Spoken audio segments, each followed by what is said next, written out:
இவர்களுக்கு நம்ம உணவளிக்க வேண்டும். மற்றபடி அதாவது குற்றம் பண்ணியிருப்போம், சரிங்களா? அந்த குற்றம்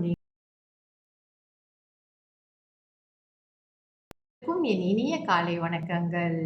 காருடையான் நோன்பு. இந்த நோன்பு திருமணமான சுமங்கலி பெண்கள் கணவருடைய ஆயுள் ஆரோக்கியத்திற்காக எடுக்கும் நோன்பு மற்றும் கன்னி பெண்களும் இந்த நோன்பை எடுக்கலாம்.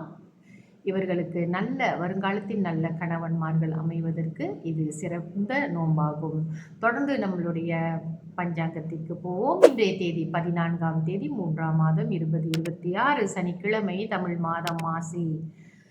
இன்றைய சூரிய உதயம் 7:23க்கு, சூரிய அஸ்தமனம் 7:21க்கு. இன்றைய திதி தேய்பிரை தசமி. தேய்பிரை தசமி திதி முடியும் நேரம் இன்று காலை 10:41க்கு. அதன் பிறகு ஏகாதசி ஆரம்பமாகும். இன்றைய நட்சத்திரம் உத்திராடம். உத்திராடம் நட்சத்திரம் முடியும் நேரம் நாளை காலை 7:19 வரைக்கும் நம்மளுக்கு இந்த உத்திராடம் நட்சத்திரம் இருக்கிறது.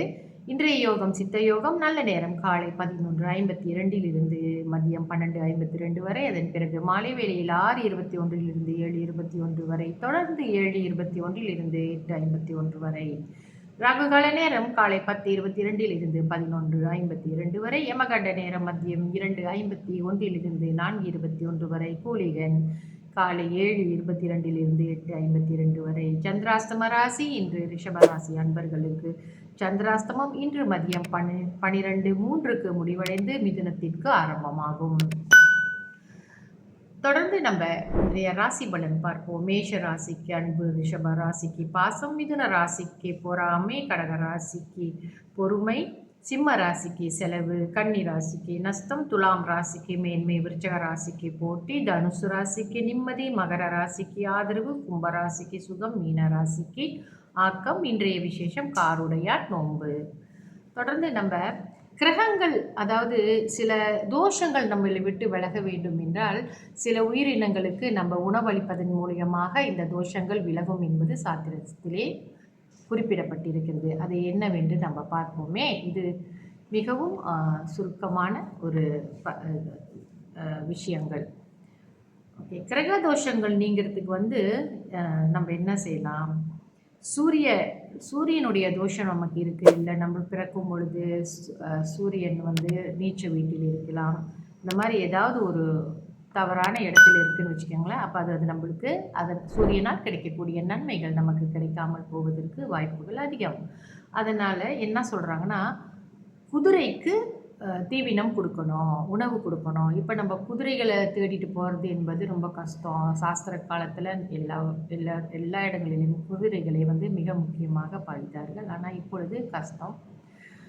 அதனால் நம்ம அதுக்கு மாற்று இதாக நம்ம பசுக்களுக்கு இந்த மாதிரி நம்ம கொடுக்கலாம். இந்த மாதிரியான கால்நடைகளுக்கு நம்ம உணவளிக்க வேண்டும். மற்றபடி செவ்வாய் தோஷம் நீங்க வெள்ளாடு நம்மளுக்கு கிடைக்கும். பண்ணையில் போய் பார்த்தோம்னா வெள்ளாடு இருக்குது. வெள்ளாட்டுக்கு நீங்கள் தீவனம் கொடுப்பதனாலேயே உங்களுக்கு கொஞ்சம் கொஞ்சமாக இந்த செவ்வாய் தோஷம் மறையும். சனி தோஷம் விலக காகத்திற்கு சாப்பாடு கொடுக்கலாம், எருமைக்கு சாப்பாடு கொடுக்கலாம். காகத்துக்கு அதனால தான் நம்ம முன்னோர்கள் ஒரு ஜோசியம் பார்க்குறாங்களோ இல்லையோ, சனிக்கிழமை காக்கைக்கு உணவளித்து விட்டு பிறகு நம்ம உண்ணணும்னு ஒரு சட்டமே வச்சுருந்துருக்குறாங்க. தோஷியம் பார்க்காதவங்க கூட இதை கட்டாயமாக செய்வார்கள். ஏன்னா காகம் நம்மளுடைய முன்னோருடைய அறிகுறியாக இருக்கிறது. மற்றபடி கண்திஷ்டி ரொம்ப இருக்குது அப்படின்னு சொன்னாக்கா, கண்திஷ்டி நமக்கு எதிரிகள் குறைய வேண்டும் என்றால் நாய்க்கு நம்ம உணவளிக்க வேண்டும். மற்றபடி புத்திரபாக்கியம் வேண்டும் என்பவர்கள் குரங்குகளுக்கு உணவளிக்க வேண்டும். திருமண தடை நீங்க மானுக்கு உணவளிக்க வேண்டும். நம்ம மானை தேடிட்டு காட்டுக்கெல்லாம் போக முடியாது. அதனால் அதுக்கு மாற்று பிராணியாக நம்ம வளர்ப்பு பிராணிகள், அதாவது எதுக்கு மான், அதாவது மாடுகள் நமக்கு கிடைக்கும். நம்ம மாடு, பசு மாடு இவைகளெல்லாம் நம்ம பார்க்குறோம். ஆனால் மான் நம்ம பார்க்குறது ரொம்ப கடினம் இல்லையா? நம்ம ஜூக்கெலாம் போய் உணவளிக்க முடியாது. அதனால் மாற்று பிராணியாக பசுவையே நீங்கள் எடுத்துக்கொள்ளுங்கள். மற்றபடி மற்ற பாவங்கள், அதாவது 7 ஜென்மங்களுக்கும் நாம் செய்த பாவங்கள். இங்கே பாவங்கள் என்று நம்ம சொல்கிறது என்னென்னா, குற்றங்கள். ஏதாவது குற்றம் பண்ணியிருப்போம். சரிங்களா? அந்த குற்றம் நீங்குவதற்கு 7 தலைமுறைக்கான குற்றங்கள் நீங்குவதற்கு நம்ம எறும்புக்கு உணவளிக்க வேண்டும்.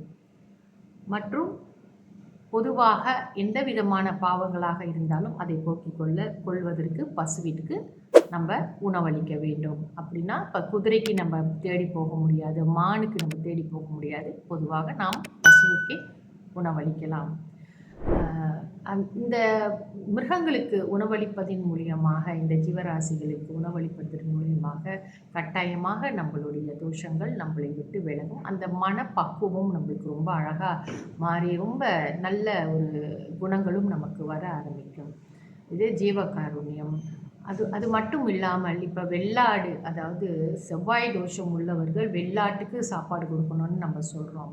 அப்படி சாப்பாடு கொடுக்க முடியாவிட்டாலும் கூட பரவாயில்ல, அந்த வெள்ளாட்டை நீங்கள் ஆடு சாப்பிடுவதை நிறுத்துவது நல்லது. ஒரு தர்மம் செய்ய முடியவில்லை என்றால் அந்த அந்த ஜீவராசிக்கே நம்மளுக்கு நல்லது செய்ய முடியாவிட்டாலும் கூட பரவாயில்லை, அதை மென்மேலும் தோஷமாக்கி கொள்ளாமல், மென்மேலும் குற்றங்கள் செய்யாமல், அவைகளுக்கு துன்புறுத்தாமல் நீங்கள் நடந்து கொள்வதே மிக தர்மம். அதை யோசிச்சுக்கணும். இப்போ நம்ம இந்தந்த பிராணின்னு சொல்லியிருக்கோம் இல்லையா? இந்த பிராணிகளுக்கு தானம் கொடுக்கணும், அவங்கள வளர்த்து விடணும்னு நம்ம சொல்கிறோம் இல்லையா? அவங்களுக்கு உடம்புக்கு தேவையான சத்துக்கு உணவுலாம் கொடுக்கணும்னு சொல்கிறோம் இல்லையா? அப்போ அவங்கள போய் நம்ம ஒரு வெட்டி சாப்பிட்றதோ அதெல்லாம் நம்ம கூடாது. இதை நம்ம கவனத்தில் எடுத்துக்கணும். தொடர்ந்து என்னுடன் இணைந்திருங்கள். நன்றி, வணக்கம்.